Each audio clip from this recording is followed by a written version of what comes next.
bertindas di negeriku sendiri.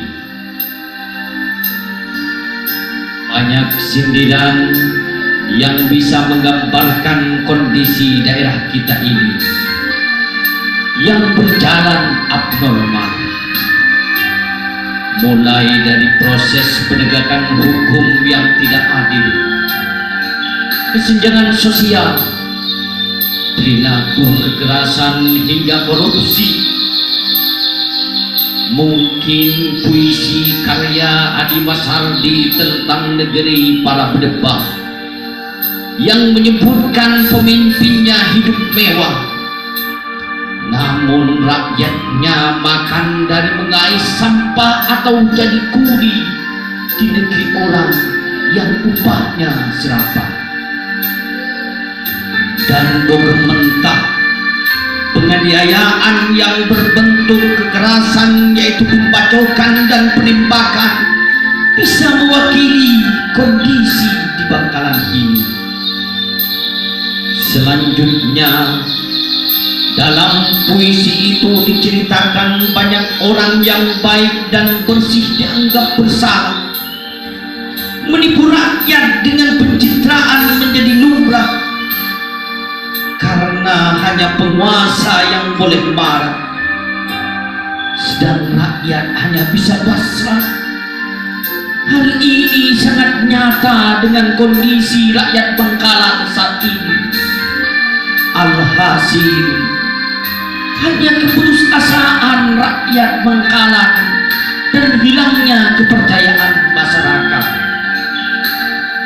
Tengok saja kasus penegakan hukum yang belum tuntas adalah korupsi yang dilakukan mantan Bupati Bangkalan Fuad Amin Imron, yang berbeli, yang sok kaya dan sok hebat, tetapi yang ada hanya memperlihatkan kesombongan dan keangkuhan semata. Bangkalan saat ini bisa dibilang lemah akan pemimpinnya lantaran segala permasalahan, baik dari hukum, kepentingan sosial, ekonomi, berdasarkan transaksi yang saling menguntungkan dan bukan atas nama rakyat.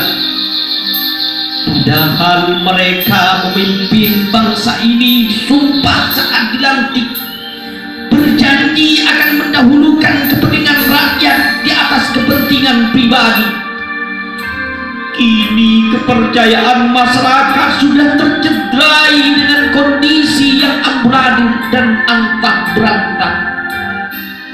Penegak hukum hanya terdengar sambil terperangah, tak bisa berbuat apa-apa. Koruptor merajalela, pemerintah mati suri. Maka tidak heran rakyat kecil yang selalu dikorbankan di atas transaksi jahat pemimpin, penegak hukum dan pemerintah. Mereka hanya mementingkan dapat apa dan makan siapa, bukan sebaiknya memprioritaskan kepentingan rakyat yang sudah teraniaya dan terdolimi. Sebut saja soal para saksi yang dipanggil di sidang tipikor di Jakarta. Semuanya bersaksi dengan sejujurnya, bahkan ada yang ber-KTP ganda, menyerahkan fee 10% sampai saat ini. Tidakkah kau sadar, wahai penegak hukum? Di Bangkalan banyak pelanggaran yang nyata, tapi kau hanya diam dan tidak berkutik. Padahal kau punya kewenangan yang seharusnya harus dilaksanakan.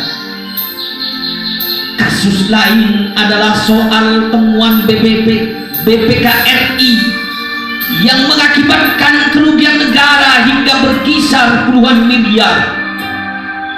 Apakah kalian akan diam saja terhadap pemalsuan SPG yang dilakukan oleh SKPD, yang sebetulnya tanggung jawab dari Bupati Bangkalan?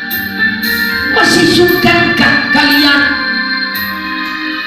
memang sulit meraih keadilan di negeri yang dibilang autopilot, di daerah autopilot, bila setiap penyelesaian kasus bukan berdasarkan kepentingan rakyat tapi transaksional untuk meraih keuntungan di atas penderitaan orang lain, maka tak heran mereka yang bersuara akan kebenaran selalu dilibas dan akan terus terlindas tanpa ampun, dan yang ada hanya penciptakan hukum rimba.